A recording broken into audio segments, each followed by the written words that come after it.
All right, good morning, everyone. We are so excited to welcome you to Design ADAC, our spring market. I'm Katie, General Manager.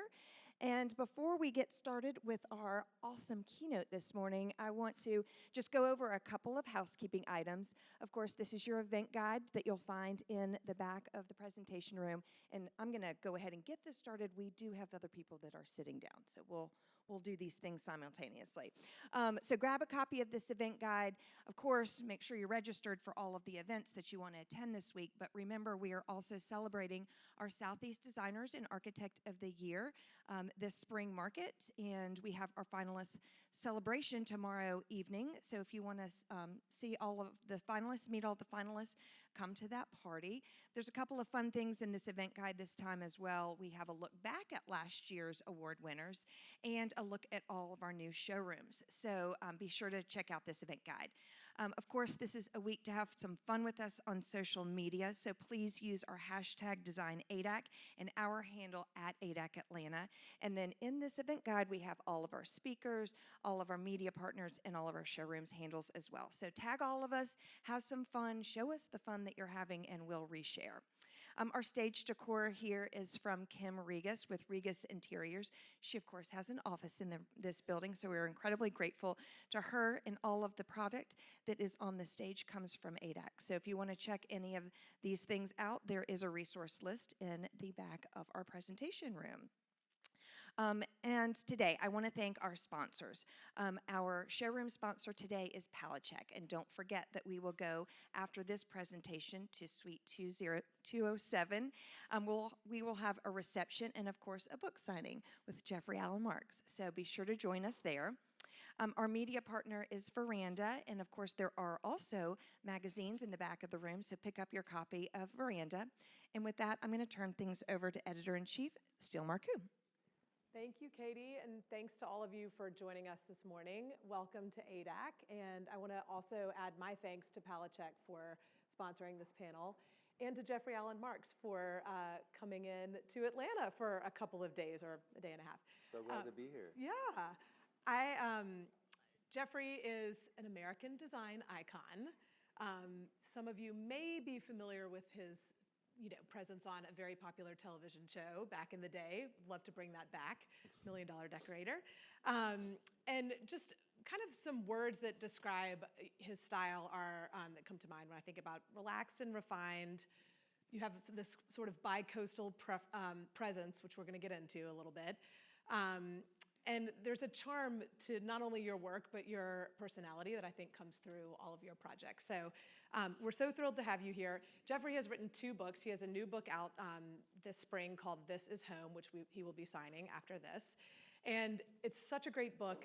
I encourage all of you to not only purchase a copy, but read the acknowledgments page. That was the best acknowledgments page I've ever read in a book. Oh, really? It was so personality-filled and fun. Just a couple more notes about Jeffrey's career and work, but he has collections, of course, with Pallet Check, as well as Cravat, the Rug Company, A. Rudin, and the Tile Shop, and potentially more that I'm leaving out. I hope I'm not leaving anything out. In the works. In the works, all in the works. So let's get started with just hearing a little bit about your background this morning. Did you always know that you wanted to be a designer? Wow, I started off, I wanted to be a pop star in junior high. And I love that. But I went to business school, started in business school at Arizona, and decided to switch over to architecture.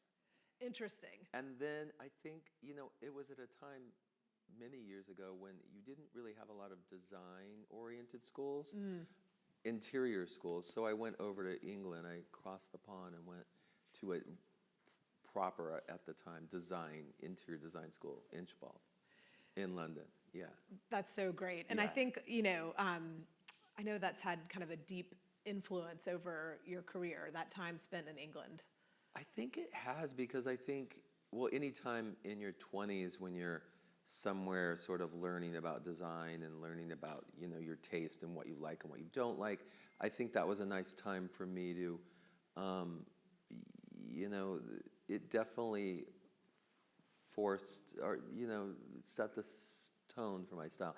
I think the mix of going back to California too, there's a nice mix that I think the Australians are so good at. Oh, yes. And, you know, they mix that very English combined with sort of beachy, and it works out so well for them.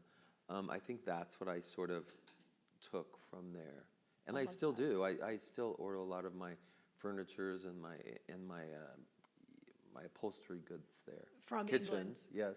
Kitchens. Yeah. Your own beautiful kitchen in your California home was an English Plain kitchen. English, Yeah. yes. Love I think they've done 4 of the houses in the book. That's great.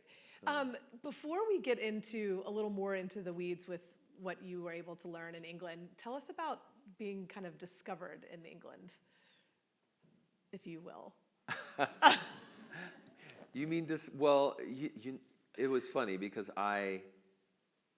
after 4 years of school, decided to take on this design school there.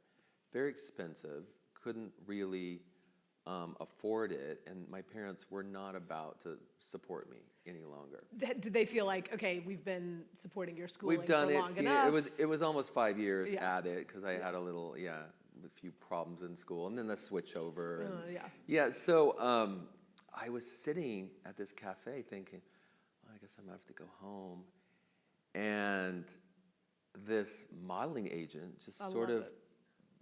by chance found it. Did I write this in the book? Did you read this in the book?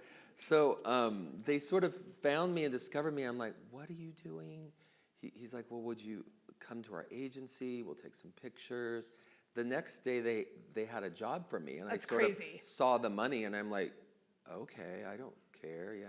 So off to Nottingham we went, and I thought that was so strange. Like, I didn't know anything, and I thought Nottingham was like what you read in these kids' books. Oh, of course. The And, sheriff of Nottingham.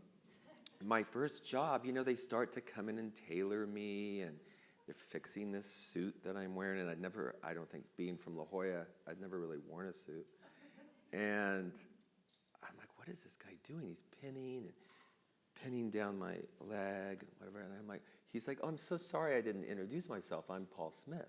Oh my gosh. And we got to know each other, and from that's sort of how the rug company happened 30 years later. Oh, that's cool. Was a recommendation of Paul, but we always sort of remained friends after that because he, you know, I had no idea who he was.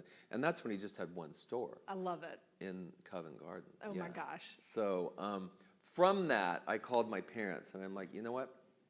We're going to be fine. I'm staying. Do not buy me a one-way ticket home. I'm staying, and I'm going to support myself. And so that modeling supported myself for, 6-7 years in London. That's amazing. And Paris, sort of working. And That's so great. Yeah. I so love it was it. a fun journey. I also know that you, while in London, I think, worked for John Stefanidis. Yes, Stefanidis, yes. Stefanidis. Yes. Can you tell us a little bit about what you learned from him? My first job there was across the street from Stefanidis. I was a stock boy in Colfax and Fowler. I love it.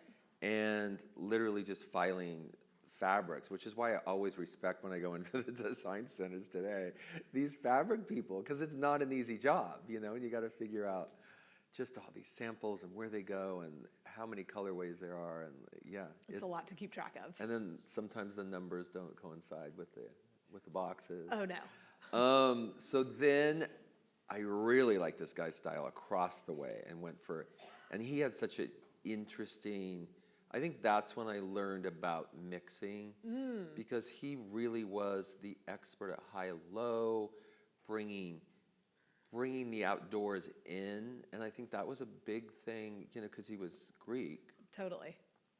I think that was a big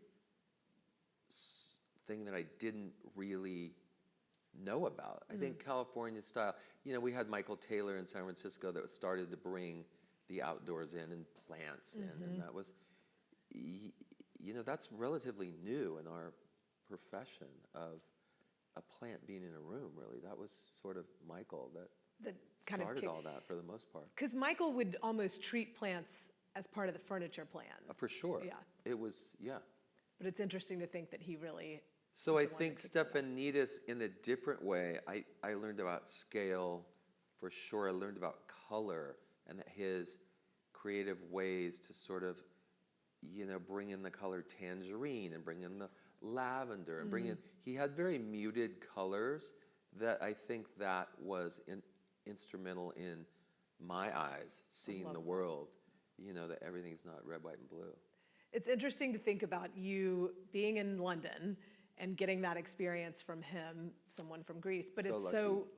so resonant in California, and of course throughout the United States. Well, then I went to Paris, and I lived in Paris for a year, and I tried to do the same with Jack Grange, and it didn't work out because he didn't speak English, and well, very well at the time, and I didn't speak French, and he said, "I'd love to give you a job, but you're going to have to communicate."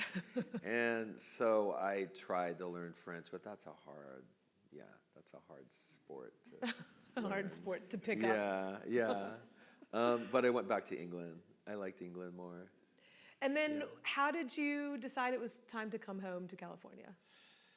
It was drizzling one day, and I'd been there 5 years, and I was like kind of damp all over, and I had sort of done it, and then I remember walking down the Fuller Road, and I was like, wait a minute, I'm from La Jolla. Like, that's not such a bad spot. I don't think it rains there. No. So I went back. I think I was back a month later. That's and, amazing. Yeah, I worked for a couple of architects and then decided to open my own. Actually, my own little. speaking of working for architects and your experience in architecture school, how do you think that has influenced your career as a designer? Do you find yourself leaning on that kind of base foundation knowledge? I do. I mean, there's a lot of designers in the room, and I think I respect architects so much. And I love when there's an architect that follows the project through the whole way. Yes. But I would say a lot of my clients sometimes don't, and they lean on me more on the architectural phase, which is really hard because when you're trying to decorate a house, especially a lot of my houses are from the ground up, and you know they're big houses, and to jump in and wear that hat is sometimes very difficult when they let the architect go midway through the job. Is that happening? I think with a lot of people, they get to know and they get kind of cozy with the interior designer more than the architect, for the most part. Depends on the architect. Sure. But I don't love that. But I will step in. But sometimes I've learned the older I get not to be like, I'm just your decorator. And that's the time that I use the word decorator rather than designer. I think, you know, you have to know your boundaries, I think. Yeah. Yeah. Have you found, because I've heard this over kind of more recently, but have you found architects wanting to pull back and say, you know, I've done the exterior, or you kind of take it, or? Yeah, I mean, there's some architects in the world for sure that will give you the exterior and leave the box for the interiors people. Just depends on the architect. I think for me, a good architect will follow through with everything, the doors, the handles, like, and it would be more of a teamwork, which I really love. You talk about that a little bit in the book, some great collaborations between you and other architects, and Yes. I do feel like more magic is made that way. Yeah, and I think you both have time to do your individual crafts. And Right. I think that's the best outcome for a home, long term, is when the landscape person is there and the, you know, architect is there, and you've got a team that's working together to make this house just a home. That makes A a lot really of special an moment. actual home. Yeah, that Yeah, makes a lot of yeah. sense. Let's go back to California for a minute, because when I think about you and a certain style and some of your best projects, you know, it's hard to separate you from the place, from California. Do you think of yourself that way? I mean, how has California sort of influenced your work? You know what's funny? I didn't until I moved to Connecticut. And I had spent a lot of summers in East Hampton and the Hamptons areas, and that is a great vibe, and it's a very special mix with California. But I thought Connecticut was the same way. So we're laughing because I didn't last very long in Connecticut. I just moved. I didn't want to grow up and be a finance bro and play golf. It's really, unless you play golf and you're in finance, there's not real much else point to live there. Beautiful houses. And your Connecticut house is featured in the book. And it's on the cover, and I had such a fun time decorating it. I love it. Because, I mean, especially being from California, you're never really going to live in a Georgian brick house. Yeah, tell us about how old was the house? It was 1920s, and the landscape itself was done by a very famous design in the 20s. And it was just an amazing landscape. And then the house originally was done by Billy Baldwin. Ugh.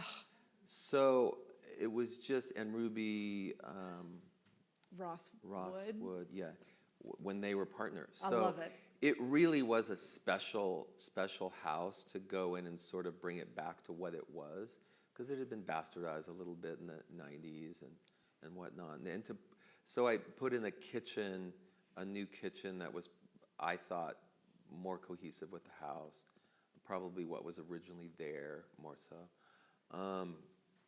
But just the sunrooms and the library, it was 10,000 square feet. Oh my gosh. I was decorating. So it was very busy. It's like and then I got done decorating with the house, and I'm like, oh, wait a minute, I don't like it here.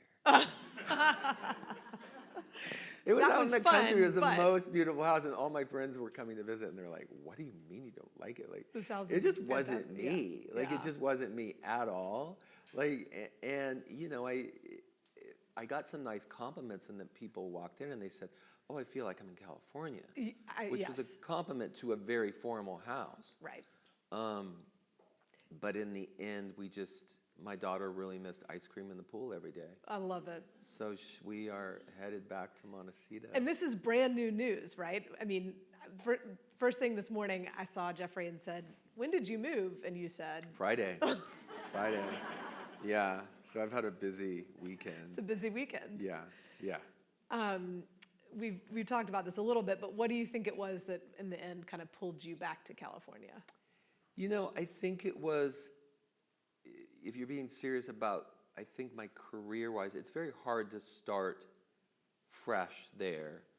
I think even if I had moved to Atlanta or Savannah or somewhere like that, I think it would have been a little bit easier transition, because there's a little bit more casual element to it. I think I met, I just miss the way I feel when I get up in the morning. I think I didn't realize how much my beach walks in the morning inspire me. That's awesome. And I did see the one beach that was in Greenwich, which was lovely, but it was, you couldn't bring your dog, and you couldn't do this, and you had to park certain hours, and there's all sorts of rules, and so I think it was a combination of things that brought us back. And my daughter was starting real school, and we wanted to get back before that happened. That makes sense. Make any sort of changes. Yeah, we are going back to the school that we had always planned on. So that's great. Didn't realize that Megan and Harry were there, but boy. Well, she'll be fine. She'll be fine. Yeah. Is anyone watching the show? Her new show? It's good. Yeah. I need to watch the show. Yeah. I've read a lot about the show. Do you know what? It's very relaxing, and it just brings you back to, oh, yeah, no, I need to make a little goodie bag for my guest. And I think the message is nice. The sort of hospitality and... just easy, not expensive. Right. I think it that works is refreshing. well for what's going on in the world. Totally. I think there's a nice message there. I love that. Yeah. I look forward to Parents' Night. You're going to have to keep us updated about what Parents' Night is like. Let's talk a little bit about the book. I'm curious, what made you want to write a second book? This is your second book, and your first book came out, I think, 10 or 12 years ago? I think it was 11 years ago. 11 years ago? Yeah. So what kind of prompted this book, and how did you... Tell us a little bit about the title, This Is Home. we went round and round and round, and there were so many dumb names thrown. This was my first book, and everyone title, and everyone at Rosoli was like, no, and there was like Into the Blue. There was Into the Blue. Come In from the Garden. Like, it was all sorts. I think there were 50 names. Oh my. Tossed out by people, and we came back to, but it took the editors, finally.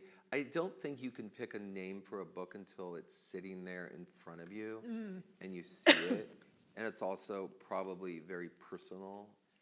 And I think I had watched a lot of and I really talk about this in the book because I had watched, I hate to bring up COVID, but I think we all looked at our homes a lot differently after COVID and where we wanted to be and what it meant to us and that we could move around. And I saw a lot, and this is why particularly out of probably 30 houses, I picked these 10 or 11 houses because they really did, it meant home to them. Like, this is home after all we've been through and moved and moved and moved. And, now I've sort of gone through a bit of that myself. So I'm understanding this is home. And you talk about this in the book, and of course we've talked about this a little bit as well, but you made the observation that so many of us were kind of on the move from COVID, and I hadn't really thought about it from that perspective, but it did just prompt, even locally, maybe not a cross-country move like you did sort of twice in that period of time, but even just, within the same town. I think everybody was playing musical chairs for a while, trying to get settled. And so there were a few names having to do with that thrown out. And, I think if you want to book long-term, you can't really discuss, the pandemic. Right, really. just one moment. So I think it was just sort of a mindset put in our minds of what is home to us. So yeah, I think there's a lot of layers to that and what we've gone through. So yeah, that's probably, and I think it had been 10 years, so I wanted to revisit, I think everybody too, and sort of check in. I think it's a nice, hopefully I'll live for another 10 years to have another book. You will. And how do you think your sort of conception of what home means to you, how has that changed from the 10 years prior when you put out the first book?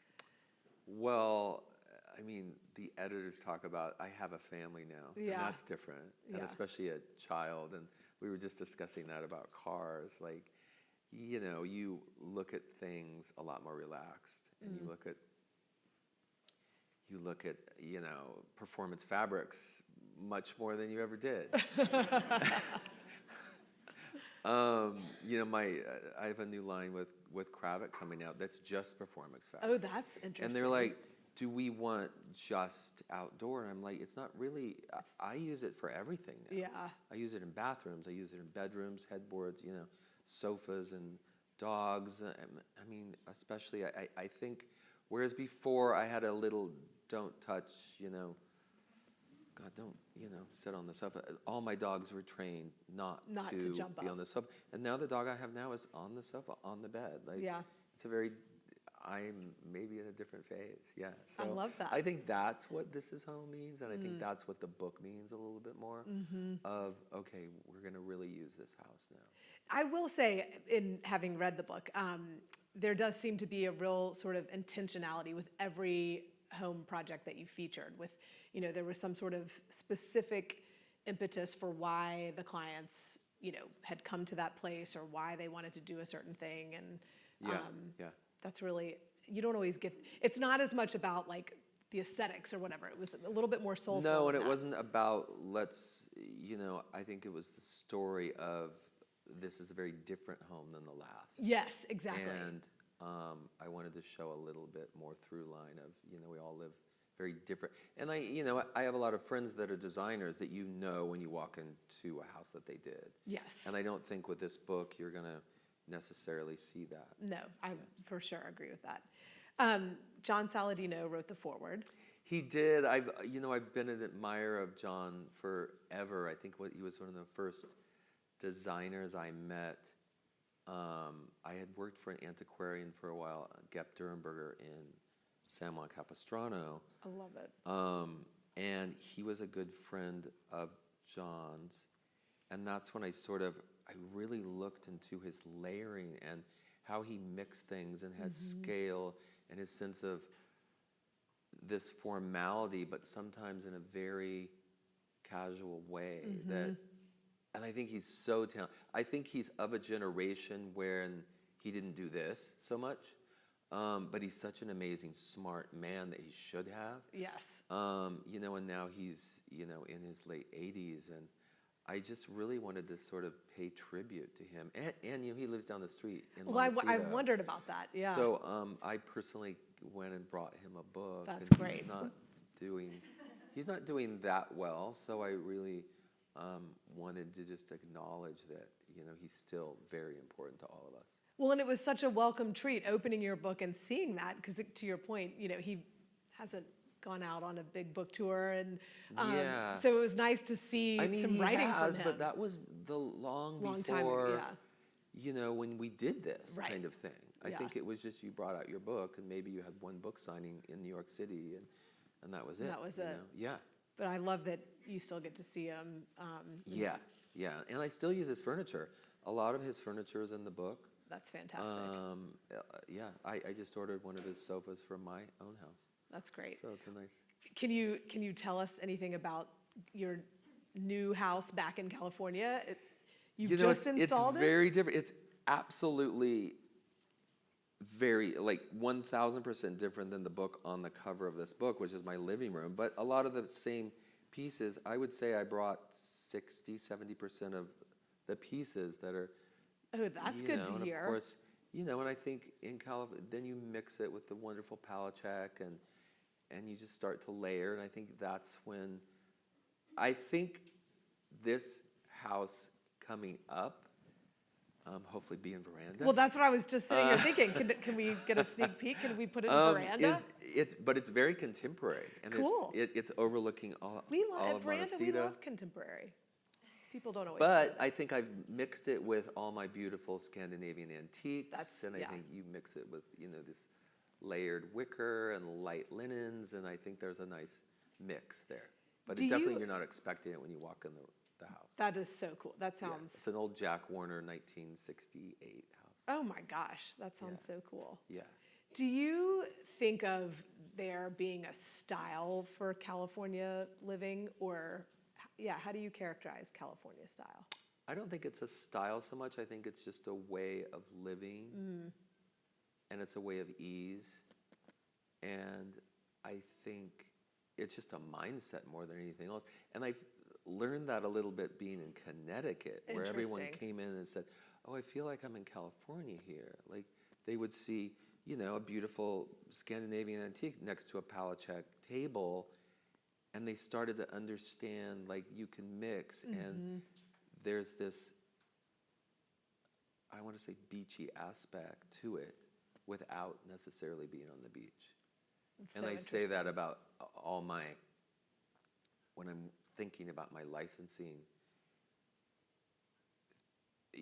arena of things, I think I always look at one house, this fake house in my mind, and I want all the pieces to work together. That's so and cool. I will say it's probably off the beach. It's probably close to the beach. But, I think it's important for me to, what's missing from that house? Because people ask me about, well, would you do a product line? And I'm like, no, I wouldn't do a product line for them necessarily. I think you have to be authentic to what you're doing and how you're going to, and if you're going to use it. If you're not going to use it, don't do it. So when you say use it, you mean your own product that you're designing for someone else. Yeah. If you don't see a way to use it in your own projects. Absolutely. Yeah, that makes good sense. Yeah. Do you? It sounds a little bit like there's almost like a kind of through line with you're thinking about fabric, you're thinking about furniture, you're thinking about rugs, and you really are sort of envisioning them all working together in a way? Yeah, I mean, for me, it really is about the mix, and I think that's when you start to discover this layering of materials. And, one of the things I did learn from just watching Saladino is he would just move something across the room or in the next room, and that piece of sculpture or whatever it meant it was so different, just moved a couple of feet. Interesting. And the interaction of how it works with the piece of furniture and the high-low quality of it, because he does use a lot of antiques. And I love to do that too, and I think there's a way to do it where it doesn't feel fussy. Yeah, right. But I think with my products, I think there's a way of, and you'll see this in the book, of bringing them in a very casual way that they always feel like they've been there and they relate to the other pieces of furniture. Yeah, I mean, it's interesting because you do have new furniture collections and such, but there are antiques in every single room featured in this book. I think that's important to have something old in a room to sort of give it some solidity. In this case, it's me. Well, you were reminding me, Suzanne Tucker once told me, you never want to be the oldest thing in the room. And I thought that was good advice. Yeah. Love her. It's a good point. It's a good point. Yeah. Yeah, so, I think that makes good sense. You've throughout our conversation and throughout the book, you've talked about layering, you've talked about mixing, you've mentioned antiques, new product influences from around the world, and really kind of, leaning into your client's lifestyle as a way to kind of guide the project rather than some sort of aesthetic where that certain decorator did that project. But yet, you have to kind of maintain your own, sort of design narrative or brand. How much do you think of that? How much does that enter into your process? I like so many different styles, I think, and that's what the book was about too. I think it enters in for sure, but it's all about the client as well. And you see in the Austin house, which is in the book, which are dear friends of mine. Love the Austin house. I had, there was some, I don't want to say fights about it, but there were some arguments of, okay, I need to have a little bit of me in this house because they're so strongly opinionated and they're much more colorful and bright and modern art, and it's very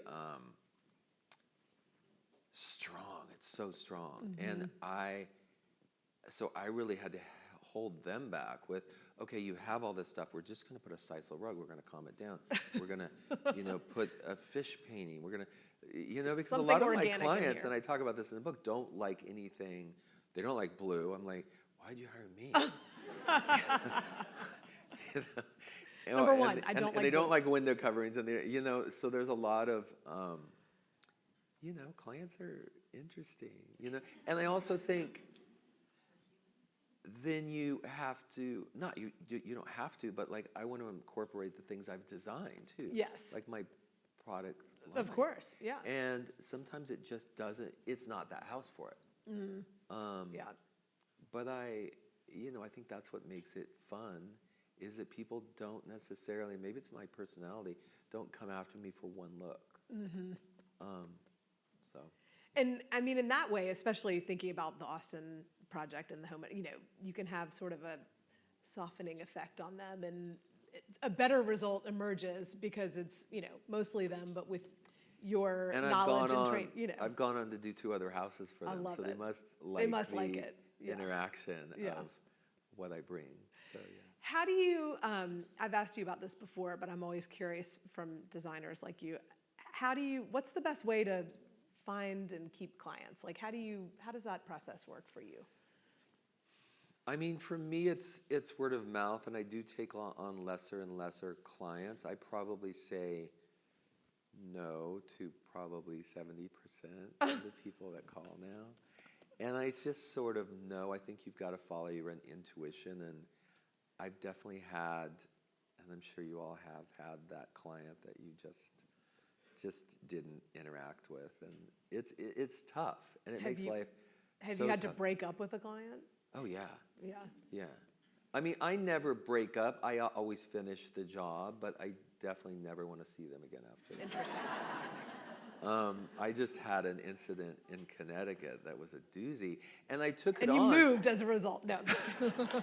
Well, I took it on mainly because my office was new there, and I'm like, okay, well, this is a good learning experience. It's Yeah. on the water. She liked my style. She literally, the second week I moved in, like made a beeline. She and found you. Found me, and it just didn't work out. My God. Yeah. Yeah. But I learned a lot from it, you know, and I knew right away that it wasn't the right fit, but I was trying to make it work because I was new there. Oh, that's I think- interesting. And I think, you know, you just, whether you're 30 or 60, I think you have to follow your intuition on what's the right people to get into business with.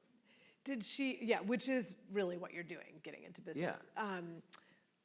Without, bashing her, but what was the crux of the problem with that relationship? I think it's trust. Interesting, yeah. It probably I would- always comes down to that.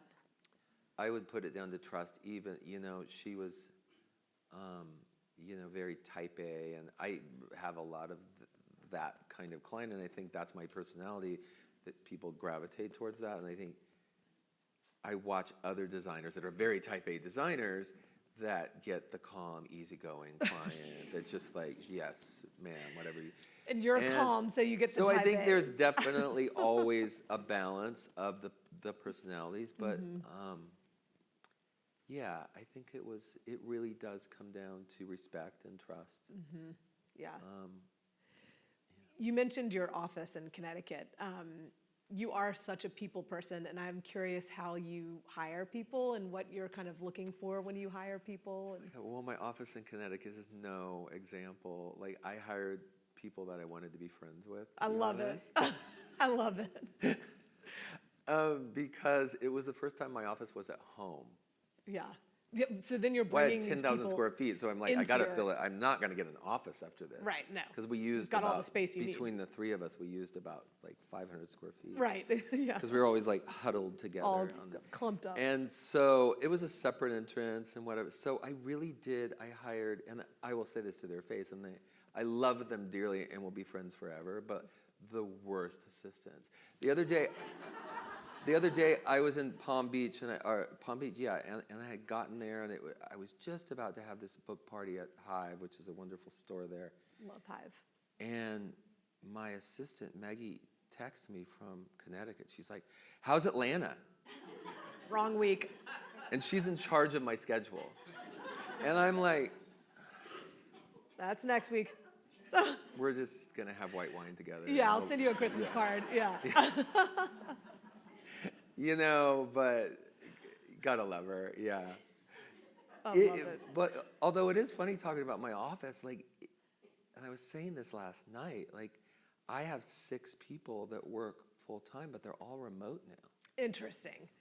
So can you keep some of them by going back No, to I California? am Yeah. keeping some of them, That's and great. I'm keeping Maggie she's just not gonna do my schedule. Right, yeah. But- She could do other things. Poor Maggie. But But they're all remote. they're all remote. And it yeah. works? It happened gradually, Mm-hmm. and I fought it for the longest time, but I sort of like it now, and I know what the strength of each individual person does. I mean, I'll definitely, moving back to Montecito, have it full-time. Someone local, yeah. Yeah, but it is interesting how you find the strengths, I think, easier than if you were in the office together.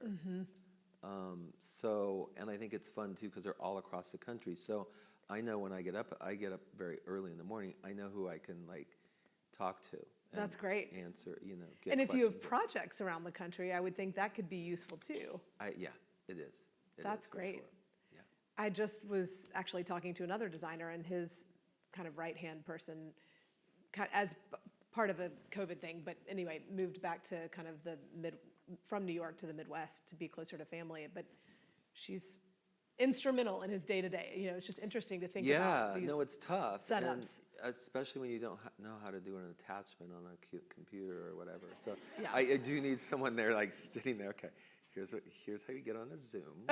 I love it. Yeah. You're selling yourself short.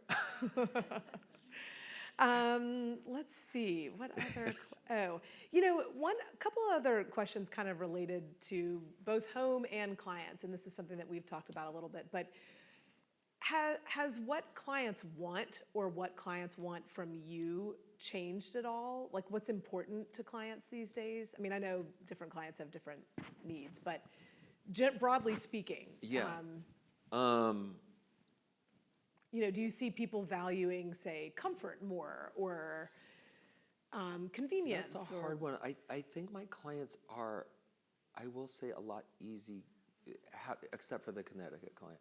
Like, they are so easygoing now, and I think, and Andrew Palachuk and I were just discussing this, I think, because they were saying that they, I don't know exactly what you call it, but they go around the showroom. The with virtual showroom Yeah. tour. This was so interesting in that it had been so It successful. is interesting People to me. Yeah. do lots of volume. And I've done that a little bit more lately with my phone, and I'm in the design center, and I think it happens a lot quicker than it used to. That's really Whereas interesting. I would go with a set of, proposals, and I would show up, and we would sit, and we would have tea, which was nice. Lovely. But we don't do that so much anymore. Yeah.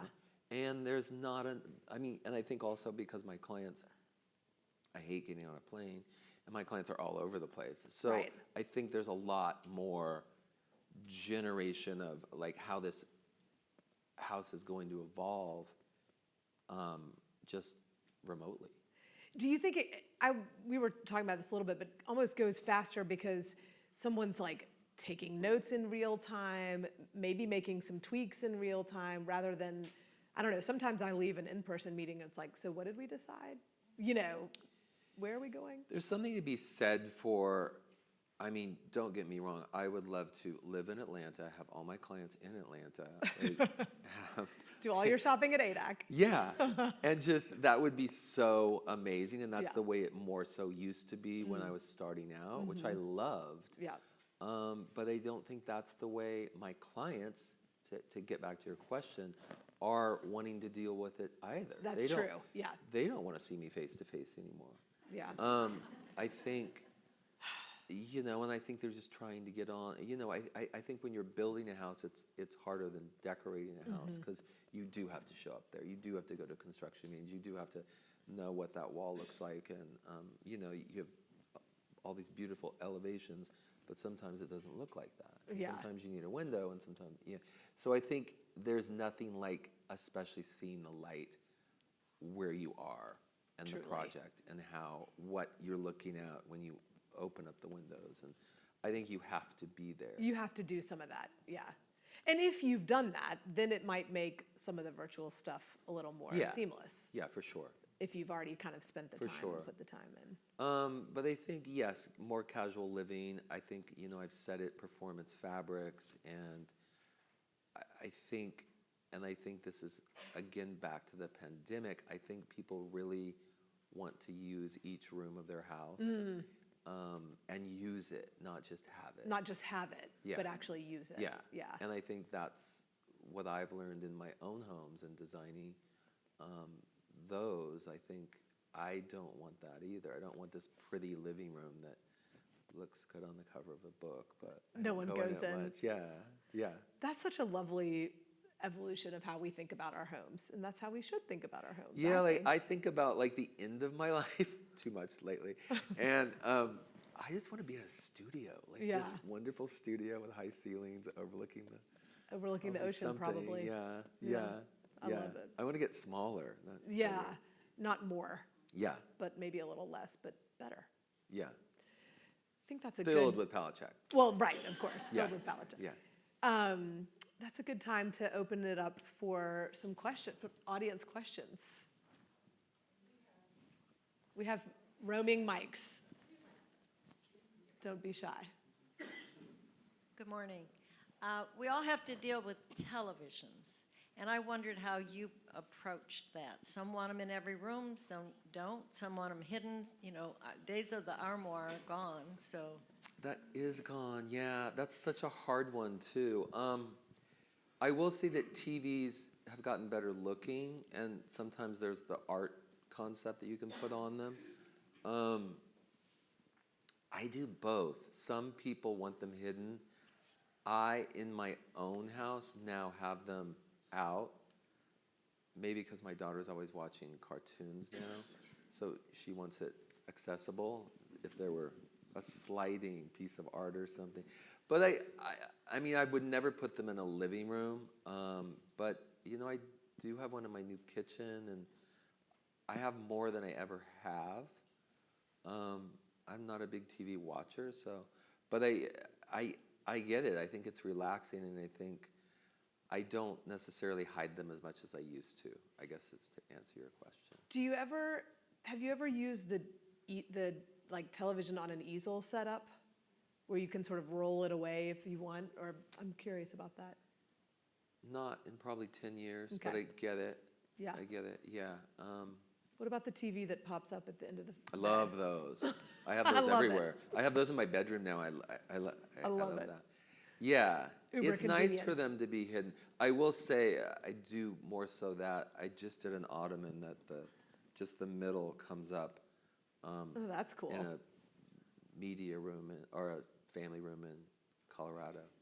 That's cool. Yeah, and I think that was fun. I think it just depends on the way they live and the client. But for the most part, I don't mind them as much as I used to. I definitely, I'm doing a house in my own, it's my den that really acts as a TV room. And I'm doing this beautiful custom Degorny all over the walls. And I will say, when it's photographed, that TV's going out. Like, that's gone. When Veranda comes, Yeah, yeah. you're going to take the TV down. Yes, they were very kind in helping me out with that room. I love it. Because all these angles in this house, and you sort of look up to the mountain one way, and it goes down quite dramatically. So we had to get these Degorny palm trees just Cool. right. Yeah, I'm really excited. Ooh, I'm It's so taken excited about that. 5 months so far, so I can't wait to. I love it. I can't wait to see it. I can't wait to Yeah, get in there and shoot it. yeah. Other questions?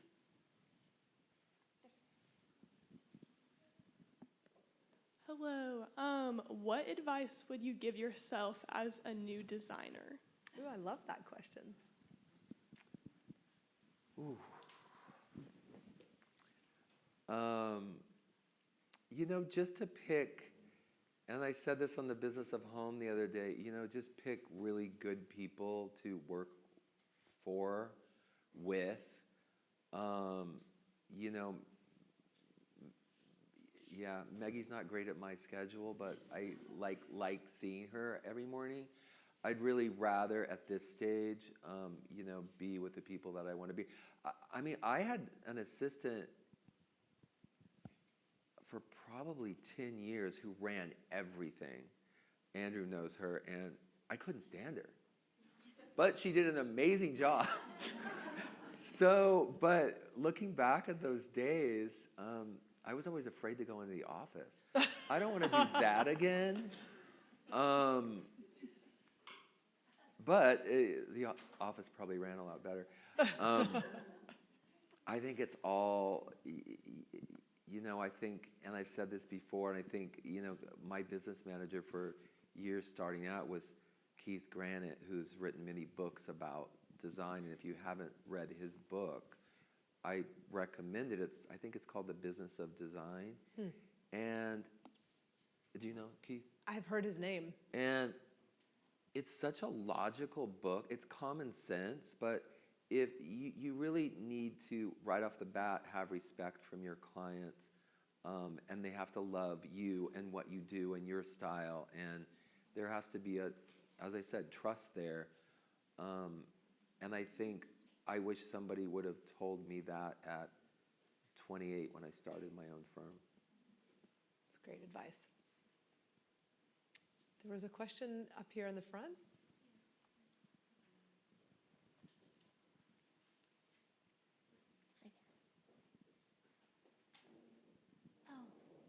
So at my condos, we have 8 buildings, and in January, one of them burned. Oh, no. And my neighbors don't have a home overnight. Their home was burned. And it just made me really think about, like, what is home to me, and, like, if that had happened to me, like, what would I want to replace immediately to, like, really have that sense of grounding and Sure. that home gives me. So with your move, like, what will you unpack first to make it feel like it's yours? Well, that's an interesting question because I was moving and I almost felt guilty packing all my belongings right as my friends' houses were burning in the Palisades. And like 6 of my friends and probably 4 projects that I had done that were gone completely. And it does make you think. For me, it would be my art, and it not necessarily good art, bad art, high-end art, whatever it might be, but the art that I really love that means something to me, that I would grab. And obviously, personal scrapbooks and things, but for the most part, I think one Gustavian chair that's in the cover of my book, actually, I do love that because it's come with me for and I think it's a friend for so long. But yeah, I think it really hits home, especially to a designer, that we are very, for lack of a better word, we're material. Like, we love fabrics and furniture and more and layering and all that stuff. And so it's a tough question, but you do look around and you're like, what would really, if I could literally put it in the back of my car, what could I bring that would be priority, that you really would then wake up the next morning and feel at ease? But I think for me it would be my art. I once had to move somewhere. I didn't want to move there, and I didn't like where I was moving, and I was really down about it. And I unpacked the few little pieces of art that I had, hung them on the wall, and they were not fine by any stretch. But then it all of a sudden felt like home, even though I knew that place, that town would never be my home. I only lived there for 9 or 10 months, but it felt like home when I hung something on the wall. I think for me the other day, unpacking, it was my pottery. I love pottery. I love that. So I just set 3 pieces out and I felt calmer. I don't know. Yeah. Love that. I think it's a very individual question. Yeah. What means something to you? Oh, I'm so sorry for them. I know. At least it didn't go through the whole building. Was it here in Atlanta? Yeah, the whole building burned. But we're going to be able to restore it. We don't have to demo it. Yeah. It's from 1947. Oh, Wow. So, yeah, we have an architect that specializes in historic preservation that's going to know how to be able to do it without having to demo it. Yeah. Who is the architect, if you don't mind me asking? It's Randy Pilsner. Okay, great. I know the name. Yeah, have to follow that project. Yeah. Yeah. We love an historic preservation project. Other questions? I feel like there was someone over here. Oh, here's.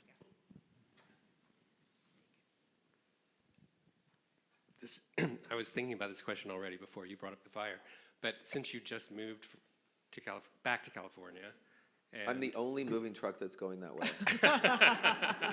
I got a really good deal. did you, because of the recent fires, I think that there's much greater sensibility than ever about how you construct your home, how you furnish it, how you do your landscape design to deal with the threats of climate change.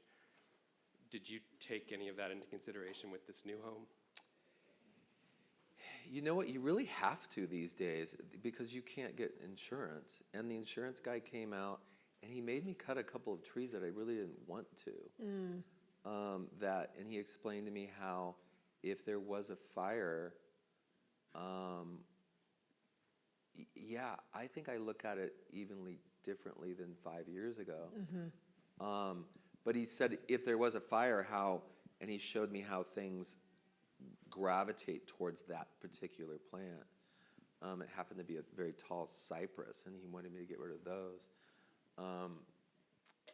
But having said that, we just spent a fortune to get fire sprinklers on the roof of the house. Just because we're now up in the mountains, and it would be the first house to go. So we got a good deal on it, but the insurance is not so much. But we really did have to, whereas I think even 5 years ago, the insurance company wouldn't even come out and look at it. Yeah. Now they're coming out and looking at it, and they're saying, we won't insure it unless. But it certainly helped to have all these sprinkler systems, alarms, whatnot. But in the end, you really don't think about the thing burning. You think about getting out. Yep. And I think that's what I learned from the Palisades, when those poor people couldn't get out and had to leave their car. I can't imagine that. Yeah.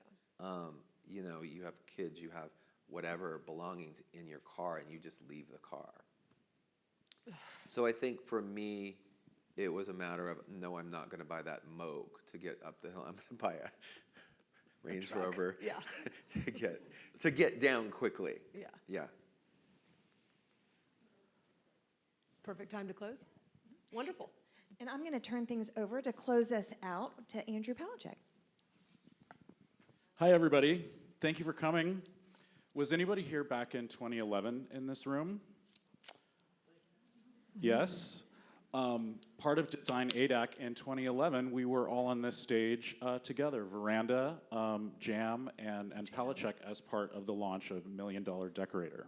Wow. So Dara was here, Steele, your predecessor, and everyone was lined up in this very room. That's amazing. And that was the start of our relationship, and we launched the Jam Palachuk collection right after that time, and Million Dollar Decorator launched on television. So here's to 14 years. I love it.